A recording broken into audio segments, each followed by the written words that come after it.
यदि भूकम्प आइहाल्यो भने के गर्ने? यदि हामी घर बाहिर यस्तो खुल्ला ठाउँमा छौँ भने वरिपरि हेर्ने अग्ला रुखको अग्ला घर छन् कि छैनन् भनेर हेर्ने। यदि अग्ला रुखको अग्ला घर छन् भने सुरक्षित ठाउँमा जाने।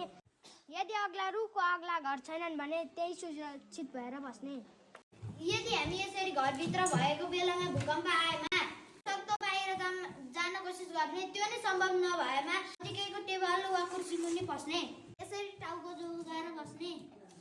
यदि वरपर खाट टेबल कुर्सी केही छैनन् भने बाहिर जानुपर्ने अवस्था आएमा त्यहाँ वरपर नाङ्लो डालो डोको आरी जे छन् त्यसले यसरी टाउको जोगाएर आउने र ढोकाको सङ्घारमा आएर उभिने। ढोकाको सङ्घारमा यसरी उभिने।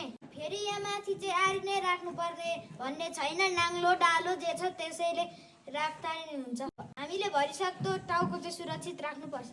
बाहिर जाने अवस्था छ भने यसरी नै टाउको छोपेर बाहिर जाने, नत्र यहीँ सुरक्षित भएर उभिरहने अनि बिस्तारै जोखिमको अनुमान गर्दै बाहिर निस्किने। भूकम्प रोकेपछि तत्कालै के गर्ने? घाइतेहरूको जाँच गर्ने। आधिकारिक सूचनाहरूमा मात्र विश्वास गर्ने। घरभित्र फर्किन हतार नगर्ने। बिजुलीको मेन स्विच अफ गर्ने। आगो बालेको छ भने आगो निभाउने। पानीका स्रोतहरू बन्द गर्ने। रेडियो मोबाइल मार्फत सूचना लिने, हल्लाको पछि नलाग्ने। पानी, खानेकुरा, लुगाफाटो, औषधि आदिको जोहो गर्ने। खुल्ला ठाउँमा सुरक्षित बस्ने।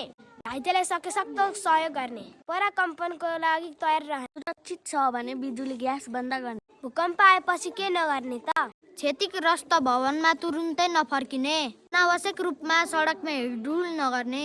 गलत समाचारमा विश्वास नगर्ने र आफूले पनि गलत समाचार नफैलाउने।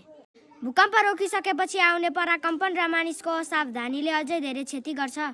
त्यसैले सावधानी अपनाऊ, भूकम्पीय जोखिम कम गरौँ।